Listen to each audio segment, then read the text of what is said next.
ओम नमः शिवाय. श्री शिवाय नमस्तुभ्यम. श्रावण शिवपाठ.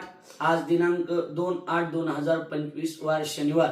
शिवमहापुराणाचा पाठ करत असताना शिवमहापुराणामध्ये त्यामध्ये शिवनैवेद्याबरोबरच महादेवाला दिवा लावल्याच्या नंतर आपल्या जीवनामध्ये काय गती प्राप्त होती याचंही वर्णन त्या ठिकाणी केलं गेलेलं आहे. शिवमहापुराणामध्ये 18 पान क्रमांकावर 18व्या अध्यायामध्ये त्या ठिकाणी शिवजीला दिवा लावल्याच्या नंतर काय गती प्राप्त होती याचं वर्णन केलेलं आहे. यज्ञदत्त दीक्षित नावाचा एक ब्राह्मण होता, त्याचा मुलगा एक गुणनिधी होता. त्या गुणनिधीनं महादेवाला आपल्या अंगातलं शर्ट काढून दिवा लावला, तर दिवा लावल्याच्या नंतर त्याला शिवसायुज्यता आणि शिवगती प्राप्त झाली असं शिवमहापुराणामध्ये वर्णन केलेलं आहे. गुणनिधी याने स्वतःचे वस्त्र फाडले, त्याची वात करून दिव्यात लावली, त्यामुळं हा शिवजींना प्रिय झाला असं शिवमहापुराणामध्ये वर्णन केलेलं आहे. श्री शिवाय नमस्तुभ्यम.